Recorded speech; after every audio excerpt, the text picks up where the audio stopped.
Maybe it'll just be better if I do the review this way.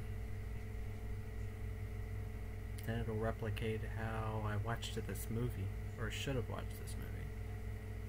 You know, whatever.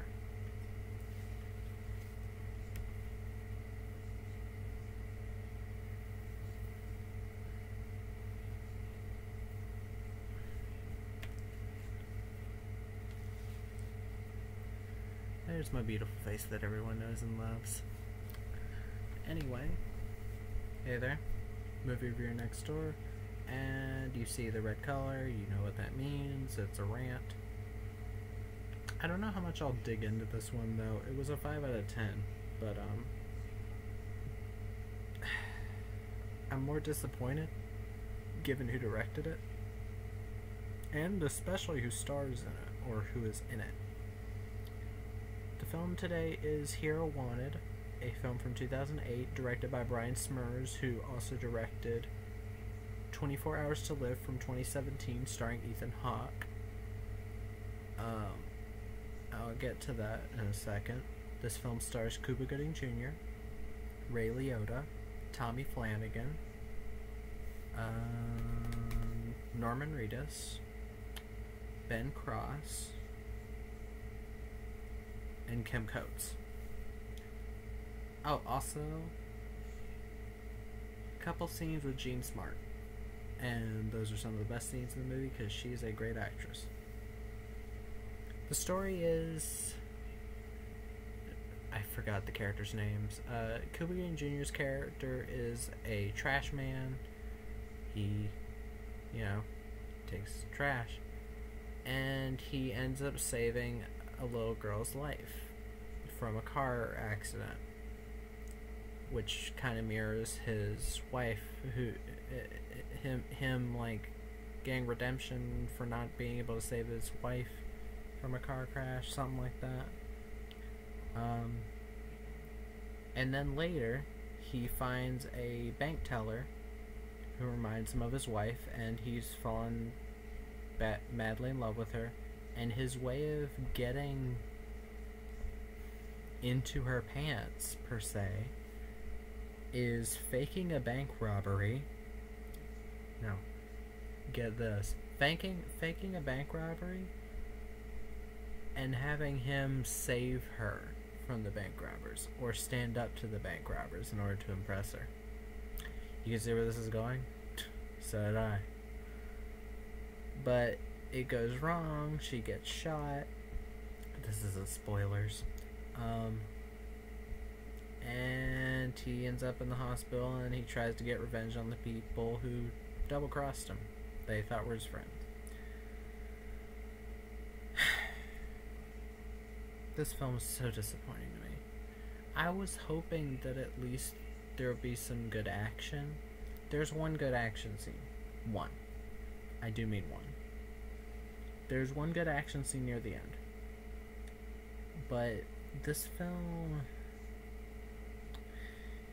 I hate to say this because there are a lot of direct-to-video films that I love right off the bat.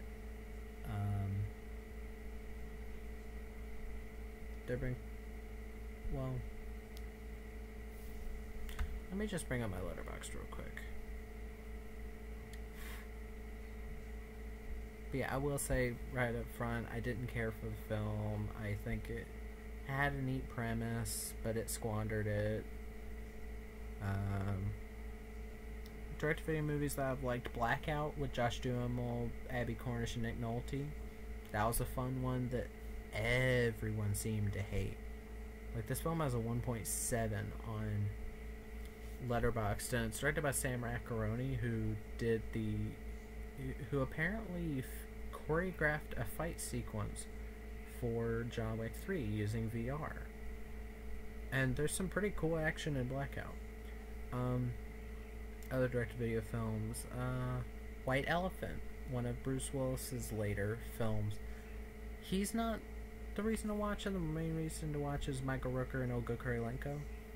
Codename Banshee was fun for what it was.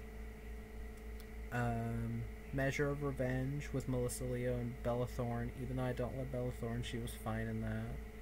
Dangerous with Scott Eastwood. That was a great time for me. The Manor with Barbara Hershey, which was a Blumhouse of horror film that went to Prime Video. I can't believe they didn't do that this year. That sucks. Blood Red Sky, German vampire action film. So many I can list. Castle Falls, Dolph Lundgren directed. Jolt with Kate Beckinsale. I'm not against direct-to-video films, but there was this line of direct-to-video films in the mid-2000s that all kind of blend together, like the Steven Seagal direct-to-video films, like Out of Reach,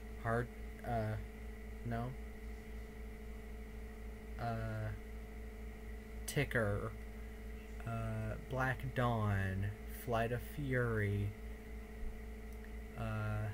Sniper Special Ops. I know that was 2010s, but like, it's a lot of those movies in the mid 2000s that are direct to video tend to do the whole shaky cam. They go for a grittier feel, whatever that means. Grittier meaning, oh, violence. This film isn't even that violent. I was kind of disappointed by the violence. I guess I'll get onto the acting. Because this film, I was hoping it would be different because of the director involved. Maybe he learned some things after this.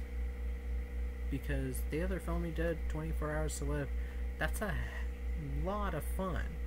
That's a very fun action movie, action sci-fi, or action movie with a bit of a sci-fi twist, starring Ethan Hawke, and Ethan Hawke does a great job in that. Michael Rooker's also in it for a bit, and he gets to do some shit.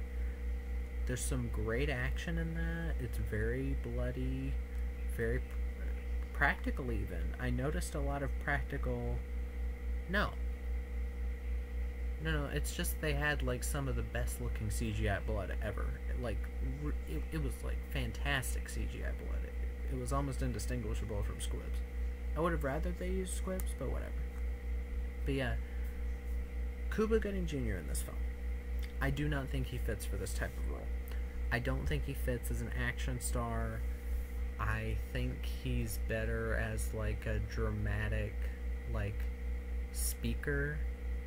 Because in this film, his whole like stoic thing is just him whispering, and you can't tell what the fuck he's saying. And it gets very annoying very quick.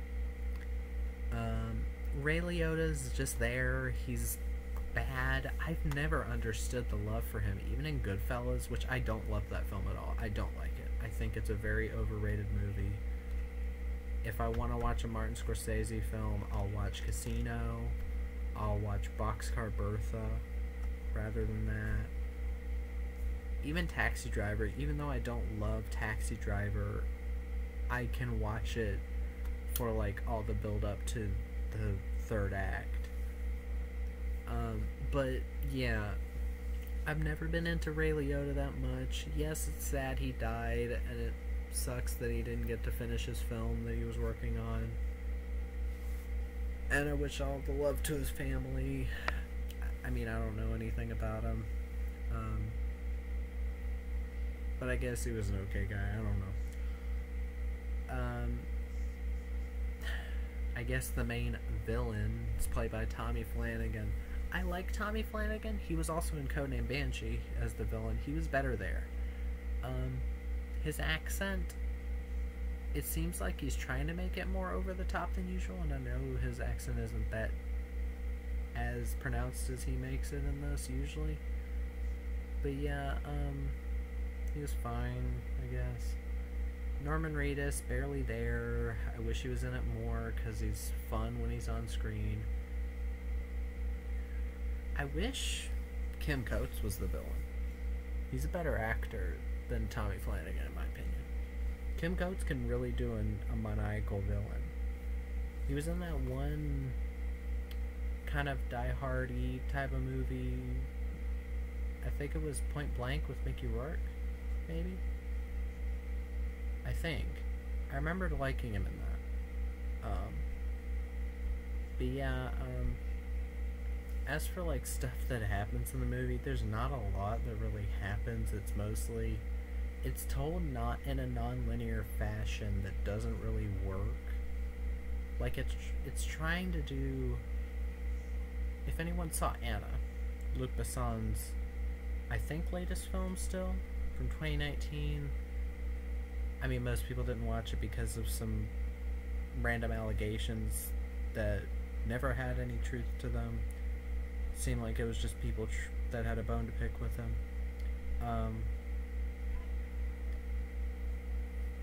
In that film, they would be like, oh, look at this scene, and then it would be like a month earlier, and then it would go back to that scene from another character's perspective, and it would be like, oh, that's what was happening, you know? And it like added something to the story, and you got more context for the plot, or it was a very smart reveal. This film does that, but it's mostly just like, oh, look, this character that you were introduced to is here. And it's like, okay. And then it's like, oh, it's this scene, but we literally just added a line. We like withheld it from you to try to make this a twist, you know?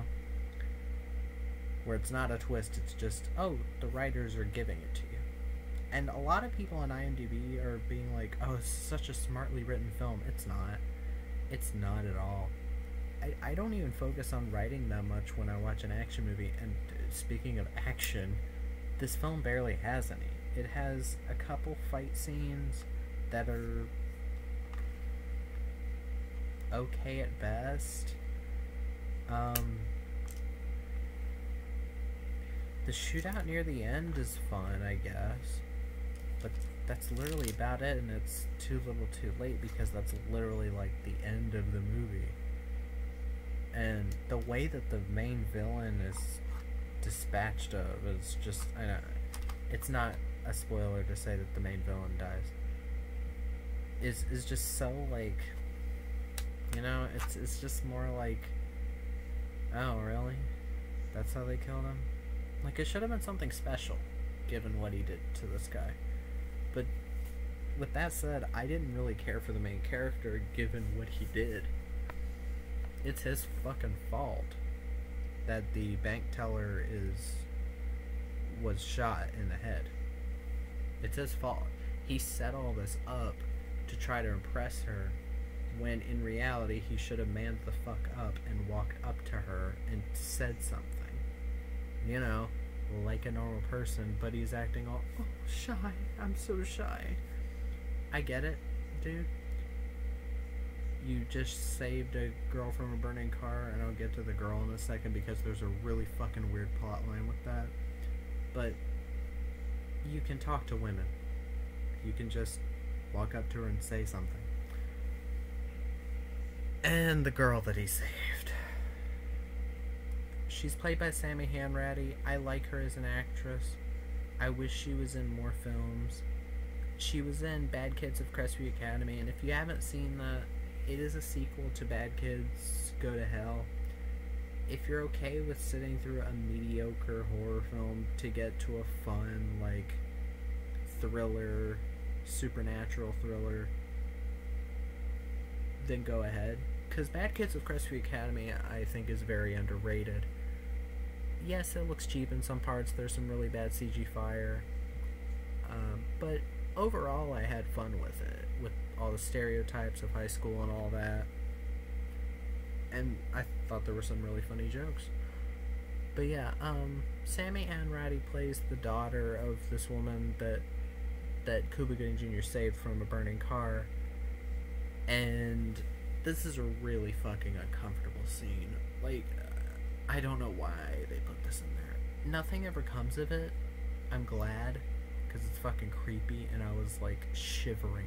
I don't shiver often.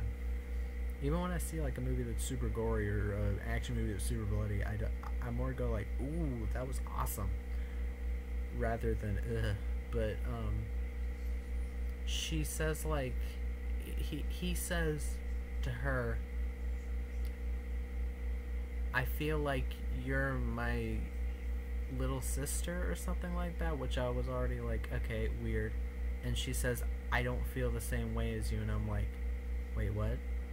And then he gets out of the car and says, there've got to be a bunch of boys at your school running to get at you. And I was like, oh god, no, it's not going this direction. And then she says, I don't care about them, I like you. No, no, gross, gross, gross, gross, gross. I know what they're trying to do. It's gross. I know that they possibly had good intentions with this plot line, but they do nothing with it. So it more comes across as it was just a shock to be a shock. But yeah, I was just like, no, no, no, no, no, no, no, no, stop it. But yeah, just, I don't know what else to say about this film. It's, without the credits, it's about an hour and a half, or an hour and 29 minutes and some change. It's not that it's too long, it's just that the pace isn't that good. It's very slowly paced. And whenever it starts to pick up and you're like, ooh, something's gonna really happen and there's gonna be a revelation, and it's like, no. Jean Smart, also, I forgot to mention her involvement. She's the mother of the bank teller. She gets like 3 small scenes. Her acting shines in the scene where she has to cry while talking about her daughter and all that. And yeah, a more enjoyable thing to happen in this movie would have been if frickin' Jean Smart killed the main character, because the main character is a piece of shit. But yeah, I guess that's just me. But yeah, not much else I can say about this. I don't recommend it. If I can recommend anything, it's 24 Hours to Live. Go watch that film. It is so much fun. Ethan Hawke is great. The action's great. The music is fun. The movie looks way more professional than this. This film looked like a direct-to-video film, and in a bad way. It looked like a 2000s direct-to-video film. But yeah. But yeah, that's about all I can say. So, hope you enjoyed the review, and see you next time.